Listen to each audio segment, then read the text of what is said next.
Welcome back. In this video, we're going to talk about demand and supply. The law of demand states that when price goes up, quantity demanded goes down. The law of supply says when price goes up, quantity supply goes up in the market. This is the market price. The good way of describing what this is, and demand is the system we're talking about, the part of the market which is delving to specifically with the consumers, and supply is talking about those suppliers, those who are supplying to the market. A good way of describing this would be with a chart. So here we have a chart. And in this chart, we have three different demanders. And the quantity they are willing to pay or buy at the different prices. As you see, the prices are going up. And as they go up, we have the quantities here in the columns. Each one has a different decision and different choice related to the product that is being, it doesn't matter what the product is in the marketplace, by the way. It could be cans of soup, it could be milk, it could be cars. It doesn't matter, actually, it couldn't be cars or it couldn't be milk, it could be candy bars because look at the prices. No, I don't think so. Not unless if you can find a car for $1, buy it right away, but then watch out, it could be a lemon. And so we have three different consumers here buying this product.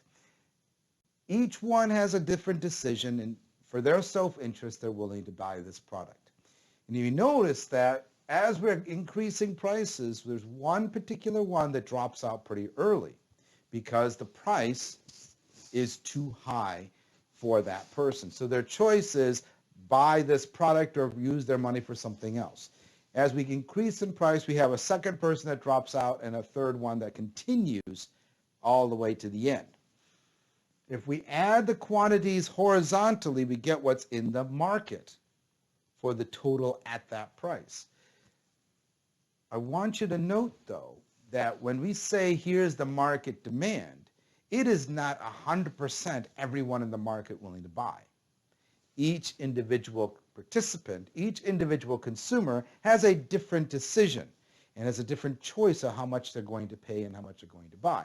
And that's what this demand schedule shows us. But when we look at the market as a whole, we add them all up and we have that total here. As we look at this chart, I have graphed each individual demand curve based on the prices we saw in the previous scene. And here's how their demand looks like, and this is the quantity demanded right here of the entire market. Remember that. That's just the market, and notice that, again, not everyone is participating at every point in price and every quantity. Now, here is a supply table where we have prices, we have three different suppliers. As we saw in the demand table, this supply table is telling us, based on the market price, if the price was a particular price, $1, $2, 50 cents, how much are the people willing to participate? How much are they willing to supply to the market at that price? Based on each individual firm represented by these names, each individual firm's choice in producing that product. So what are their costs and what are they going to see as a benefit from based on their cost at producing and supplying at that price in the marketplace? So you see here that at zero, I had to use zero to get a way of working it out. Obviously, if the price is zero, no one's going to supply. And as the prices increase, then you see that there's a number of increasing. But notice that there is a point here where one of the suppliers doesn't even jump in until the price is pretty high.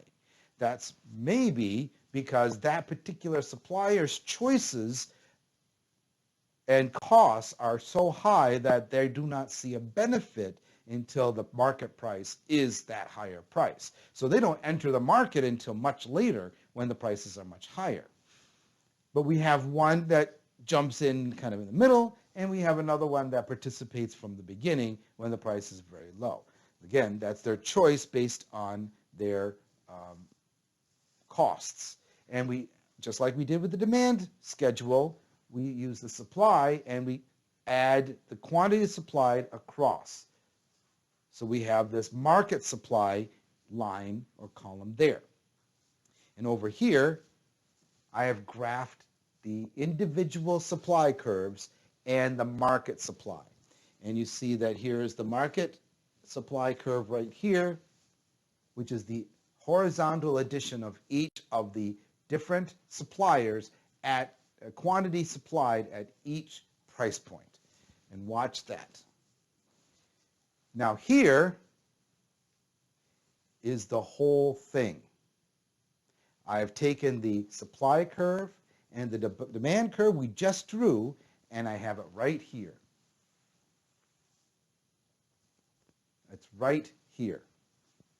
So now we have our supply curve going this way and demand curve going this way. Why is the demand curve in the market high on the left and low on the right? Because there is an inverse relationship between price, which is on this axis, the y-axis here, and quantity, which is this x-axis. So as prices are going higher, we have a lower quantity demanded. As the prices go down, quantity demanded is increased, so the quantity increases.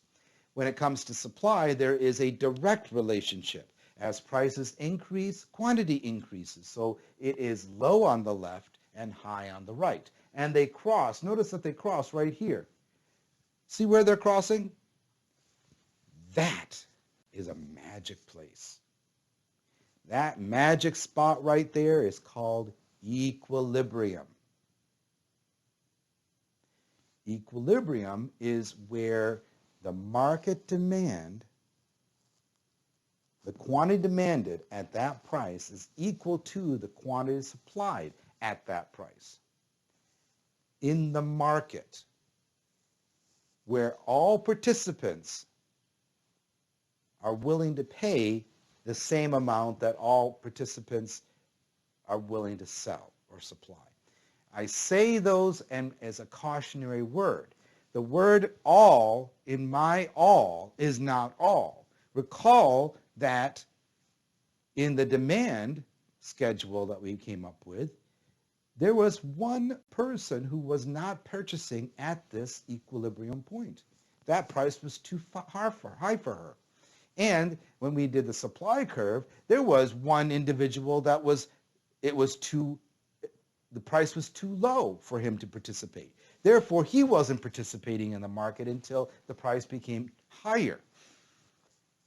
This price, the quantity and price right here, at this point, is equilibrium in that most of the suppliers are willing to supply at that price, and most of the demanders or consumers are willing to buy at that price. And if that's the price, everybody is happy. Again, everybody is not everybody. There are some people, there are two particular individuals, a consumer and a supplier, demander and supplier, who are not happy because the price is not where they want it to be. Either it's too high for the consumer or it's too low for the supplier. Now let's expand on this a little bit. And when we look at this cross here, at this point, any price, if the price in the market is higher than this, you see we're in this spot that's north of the equilibrium point. If the price is north of equilibrium, you're going to see a difference. You will see that the quantity demanded is low, quantity supplied is high. So there's more products that suppliers are willing to supply at that higher price than demanders are willing to buy. They're willing to pay, but not to the level that the suppliers are. So there's more supply than quantity demanded. There's more quantity supplied than quantity demanded. What is that?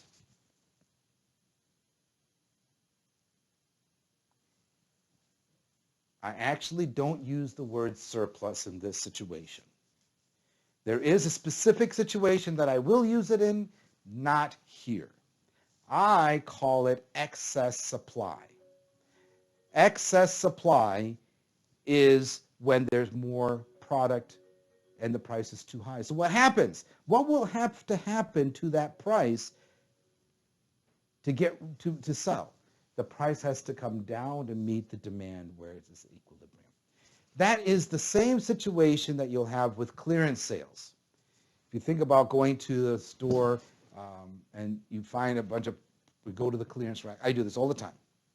I go to the retail clothing stores, the department stores, and first thing I do is I go straight to the clearance rack. And I've got some great deals at the clearance rack for my clothes. And the reason why there are clothes on the clearance rack is because when they priced it, when the store originally priced it, they sold a few. They didn't sell out. They sold a few. So they had excess supply of those garments at that higher price. So they had to reduce the price to meet the demand for the people that are willing to pay less, because their willingness to pay at the original price was not enough. That original price was too high. But when we drop the price down, now they're willing to buy it, then they sell it. And that's where I come in, and that's when I buy it. Crazy Larry is crazy, and he overbought. And now we have to sell at low, low prices, and we pass the savings on to you. That is a similar situation where there is an oversupply and the prices come down to meet demand. Now, the other end, south of equilibrium, is where the price is low, so there's more demand, more quantity demanded at that lower price, but suppliers aren't willing to supply at that lower price. This situation is called what? When the price is so low that we have more demand than supply. Again, I don't use the word shortage. Some authors use the word surplus and shortage when we're north and south of equilibrium. I do not. I call it excess demand.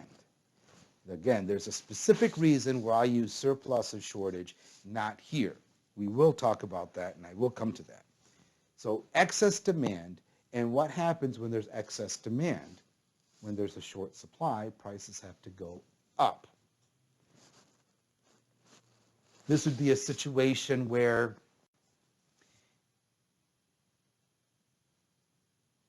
something is rare. Baseball cards. There was a time when we were all crazy about baseball cards when we were in youth. And there were only a limited supply of baseball cards, and there were certain baseball cards, because of the particular players, that made them rare or valuable. And like Mickey Mantle's rookie card, for instance, or Joe DiMaggio's card. These cards are very old.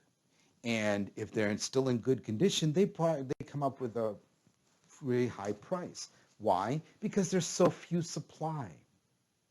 And because there's so much supply, so low, the supply is so low, they can't price it at the 10 cents that it used to cost for a packet of gum with the baseball cards in it, you know, the stale gum. But they got cards in it. That price is too low and the demand is too high. So the price has to come up because there's so few cards left. So the price goes up until it's hundreds, maybe thousands of dollars for a baseball card because of the supply of baseball cards is low And if the quantity supplied the price has to go up to meet that demand. So the price goes up, so the quantity demanded and the quantity supplied meets. So that's a situation where the two will go together. Now, if we look at the left side of this graph, then we have what's called surplus. This is a different surplus than what I'm going to talk about a little bit, but we talk about this as total surplus. If we drew a line, so I draw a line here, from the equilibrium point out to the price, we split this into two quadrants, or two sections.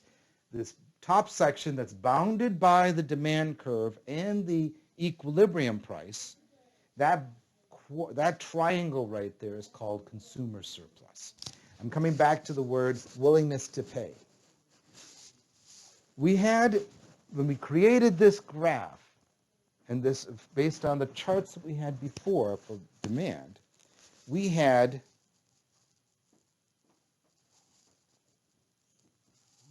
a situation where we had some people that were willing to pay more for this product than others.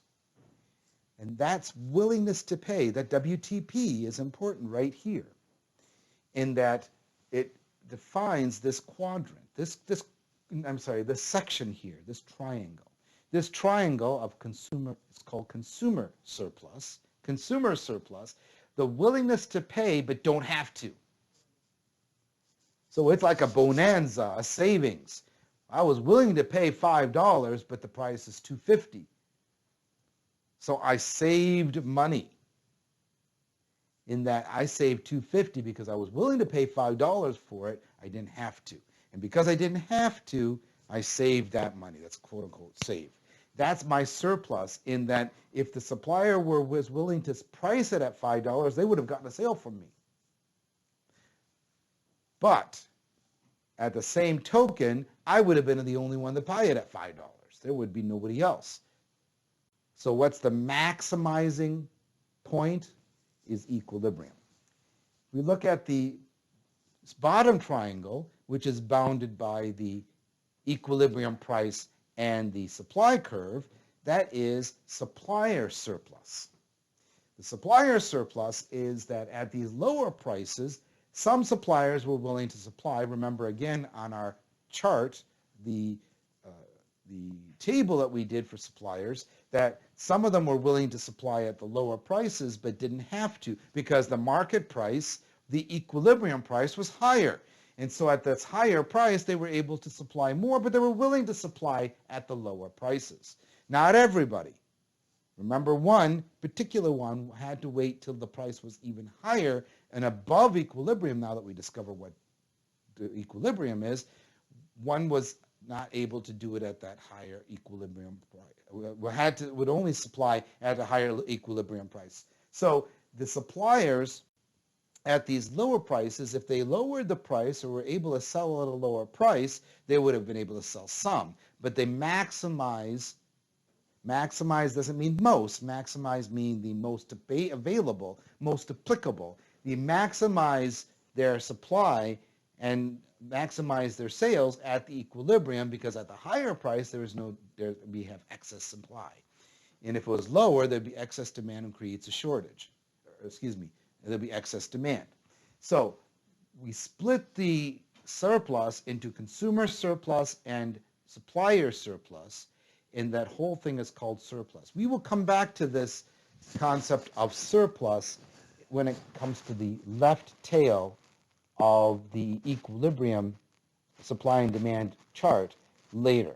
It's important when we talk about taxes and international trade, how we maximize or use the concept of surplus then. Now, there are situations where these curves will move. Let's talk about demand. So there's a third dimension. The ceteris paribus, we talk about price and quantity demanded, or price and quantity supplied. Let's focus a little bit on demand for a moment. Let's talk about another dimension. The two dimensions are price and quantity demanded. That's the two dimensions that we graphed. When we talk about the third dimension, it's a movement of the demand curve, with a movement along the graph, the demand graph, the demand curve, is a change in price. So it's a direct relationship between the price and quantity demanded. But when we look at the third dimension, we're looking at a movement of the demand curve, whether it's a positive shift or a negative shift in the demand curve. So one situation is what's called a change in income. All of a sudden, everybody gets a 5% raise in income. What are you going to do? Okay, you're going to go celebrate. Yeah, how are you going to celebrate? You're going to buy more, and this is a raise. This is not just a bonus, this is a raise. So that means that it's going to be a little more permanent, meaning longer term. So as you do that, you're going to buy more stuff that you normally buy now. That's called normal goods. You would buy normal goods. So as income goes up, the graph for the demand for normal goods will shift to the right. It's a right shift.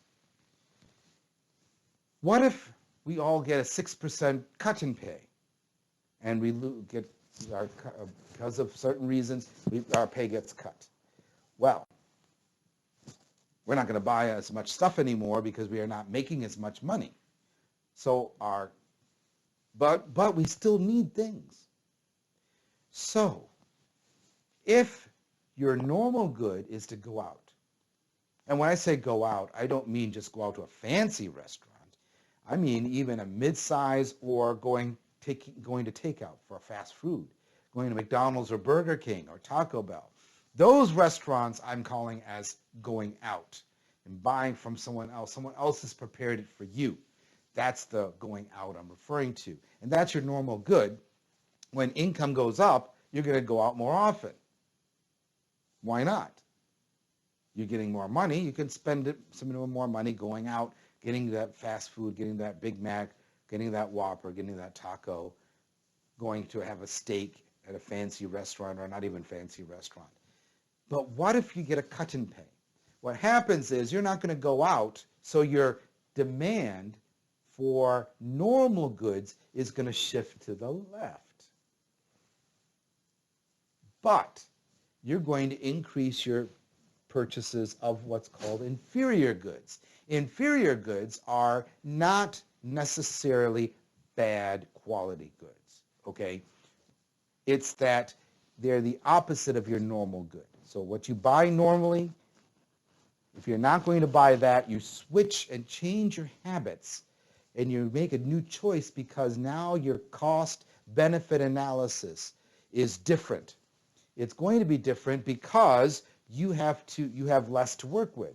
Your cost, you have to think about your cost and benefit, and you can't pay for a higher cost. So when it comes to eating food, your normal good would be, in my example, going out. Instead of going out, you're going to go to the grocery store, go to Kroger and Meijer, and buy groceries and come home and make things, versus going out and eating. So grocery store shopping is considered an inferior good. This is very important to note, and it happens, this model that works. In a recessionary period, especially the most recent COVID-19 related recession, the pandemic recession, but if we think back to the 2007-10 Great Recession, that also happened. In a recessionary period, firms, because they're not selling as much, will reduce staff and will lay off or fire employees. So employees leave the workforce, they're getting less money. So their income has dropped to nothing or they're getting some money, unemployment maybe. So they go and instead of going out anymore, they go back to the grocery store. So grocery stores at the beginning of a recession period, grocery stores like Kroger and Meijer have a huge uptick in sales because people are going out, not to the restaurants like like McDonald's, they're going to Meijer, the other M. In 2008, I had done an analysis on Ruby Tuesday's financials. And actually it was 2009 I did it. But I was looking at 2008 financials, and both 8 and 9 and the projection for 10 were very, very, very low because we were in the middle of a recession and people were not going to Ruby Tuesdays, they were going to the grocery stores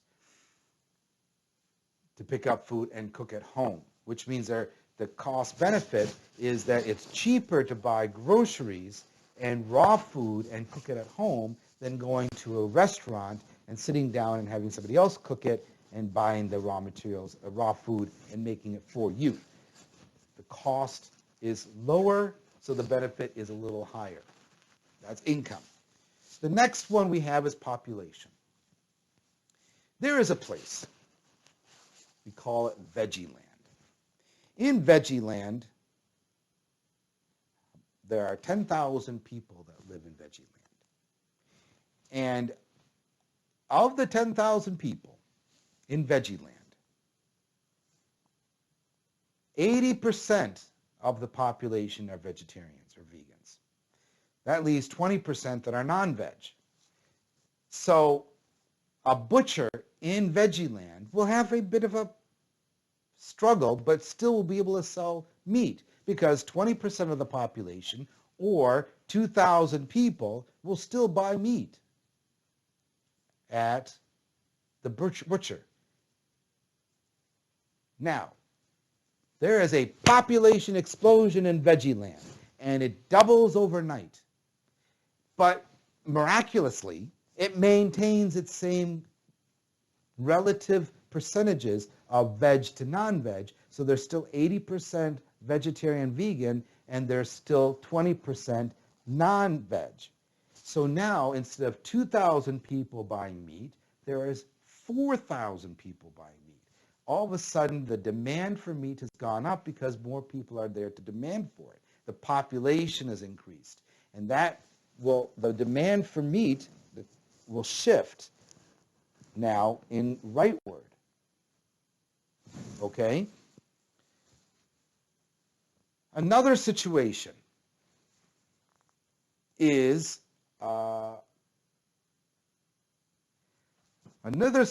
we find ourselves in is when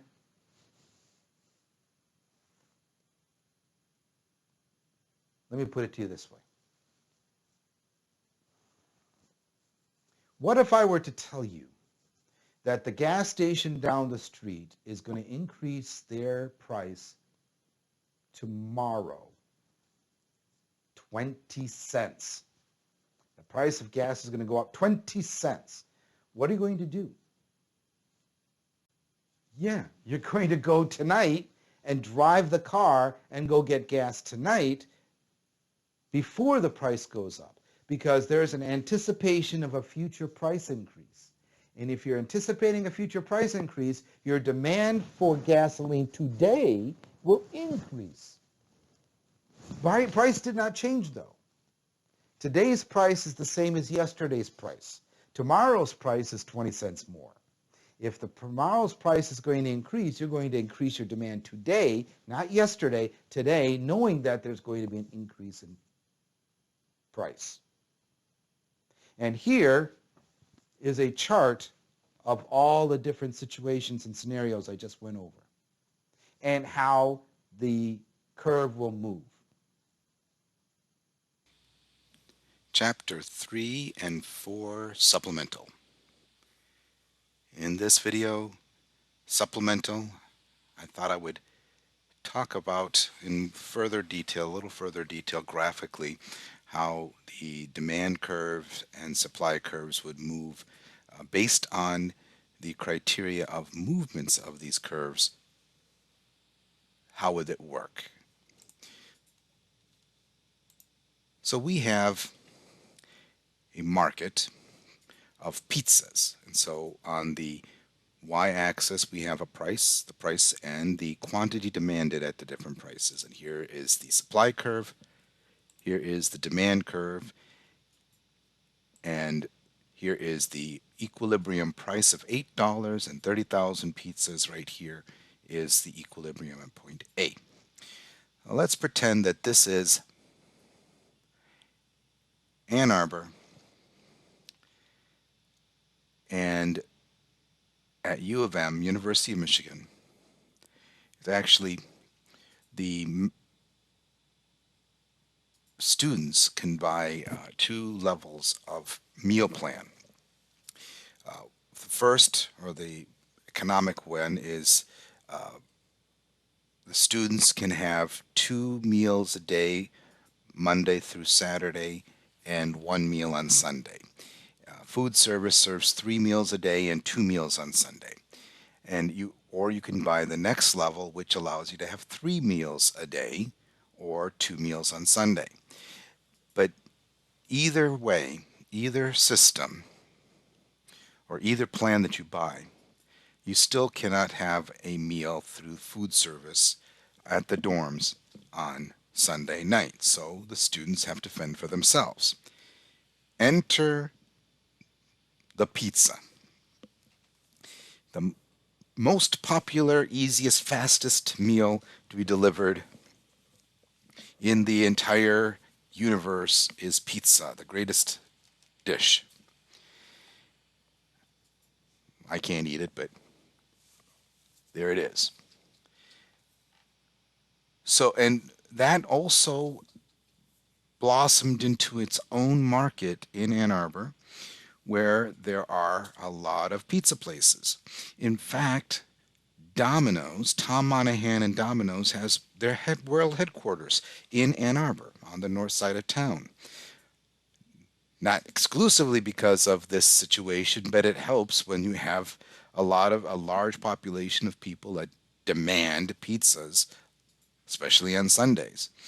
But pizzas can be delivered at night when you're studying in the middle of the night. You're doing an all-nighter. Late at night, you want something to eat. You grab pizza. Domino's delivers. Now, it is the U of M Ohio State football game, one of the biggest games of the season. That and the MSU U of M football game. And at this time, it is being held in Ann Arbor. So Ann Arbor is the home team. What happens? There's going to be a huge influx of population in Ann Arbor because people from Ohio and Ohio State are coming to see the game. So there is an increase in population in Ann Arbor. And so the demand shifts to the right because of the increase in population for the short time, for that weekend, but there's an increase in population. What's the easiest thing? You have people over, friends over to watch the game, or you finish watching the game, you go home and eat dinner with your friends. Instead of cooking, you buy pizzas. So there's an increase because of the population. What has happened? Now there's an increased demand from 30 to 46, so that's 16,000 more pizzas that are being demanded. But at $8, there's an excess demand. Not a shortage. It's an excess demand at $8, as I said before. What's going to happen? Well, then the price has to go up to meet that demand because there's a limited supply. So with an excess demand and a positive shift in the demand curve, there's going to be a positive shift or an increase in price and a positive shift or an increase to a new equilibrium quantity. So there's going to be a move up in price and a move up in quantity demanded. Now, I didn't talk about in the main video changes in supply too much.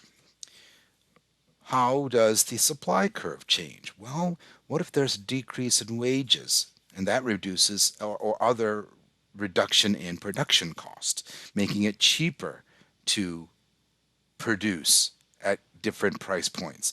If it's cheaper, if it originally cost you 50 cents and you sell it for a dollar, and now you spend 25 cents, you can produce more and sell it at a dollar now. So your shift, that's a positive shift in supply curve. If there's a technological advance where it makes it more efficient to produce, then therefore your costs are going down. So you reduce costs, that's a positive shift. If there's a government subsidy, it promotes an increase in production because the government is subsidizing or paying for your costs to produce. Again, your costs are reduced, so the individual producer has less cost out of pocket from themselves because the government is subsidizing some of those costs. You will increase production. And just like demand, there's an expectation of future price increase. You're going to increase production now because there's going to be an increase next. Also, if there were a market where there were 10 producers and there was a level of supply and demand at that equilibrium, but two or three drop out for one reason or another, there's two or three less. So instead of 10 producers or 7 producers, then each of the remaining 7 are going to increase production. So their individual supply curves are going to shift. But the market supply is going to stay the same. It'll be the individual supply curves are going to shift. So here is very similar to demand. These are the changes in supply curve. And here's a situation where we have a supply and we have a demand. Same thing as we saw in the previous slide. $8 equilibrium and 30,000 is the equilibrium quantity. So $8 equilibrium price, 30,000 equilibrium quantity. Now, Tom Monahan, who has passed away, but was the head of Domino's, was getting his flour from out west, Kansas, where there's a lot of wheat farms out there. And he happened to be in Detroit. And he met a guy out of Homer, Michigan, which is a small town, more like a village in Calhoun County. And this guy in Homer said, "Hey, you're Tom Monahan." "Yes, I am." "Well, I'm a farmer in Michigan, and I have been farming for 4 generations. I've been farming wheat. And how much are you paying for wheat and flour for your pizzas?" And Tom said, he's quoted him a price. He said, "Look, guess what? I can get it for you cheaper because I'm right here in Michigan. You don't have to get it from Kansas or uh, Iowa. You can get it right here in Michigan. We can save you some money on transportation costs. And I can supply all the flour you need for your Michigan uh, stores." Tom said, "That's fantastic." So, what has happened is because of that negotiation and the new supplier, that new supplier of flour, wheat and flour, is going to reduce his production cost. If that happens, then Tom Monahan and Domino's can now increase the supply because their cost is less, so they can supply more at each of the price points. So there's going to be a positive shift in the supply curve. Now, at the original $8 equilibrium price, with this new shift, we have excess supply. That there is more supply now at $8 because $8, since Tom is saving money per pizza, he can supply more pizzas at $8. He's willing to supply more because he's making more per pizza. So he can make more pizzas and sell more. But at the $8 now, with the new supply curve, there's an excess supply. So what does the price have to do? It's going to have to go down to meet the new demand, meet demand at the new supply curve. So price goes down, but quantity demanded and supplied will go up. So there's a new equilibrium quantity, yes, from 30 to 36 into in that 46, but the price goes down. So when market demand changes and the demand curve shifts, price and quantity change in the same direction. If there's a positive change or a positive shift in the demand curve, the equilibrium price and equilibrium quantity will go up. If there is a negative or a leftward shift of the demand curve, the equilibrium price and equilibrium quantity will go down. When supply changes and the supply curve shifts, price and quantity will change in opposite directions, which means that if, for instance, the supply curve shifts to the right as an increase in supply, quantity, the equilibrium price will go down, but the quantity will go up.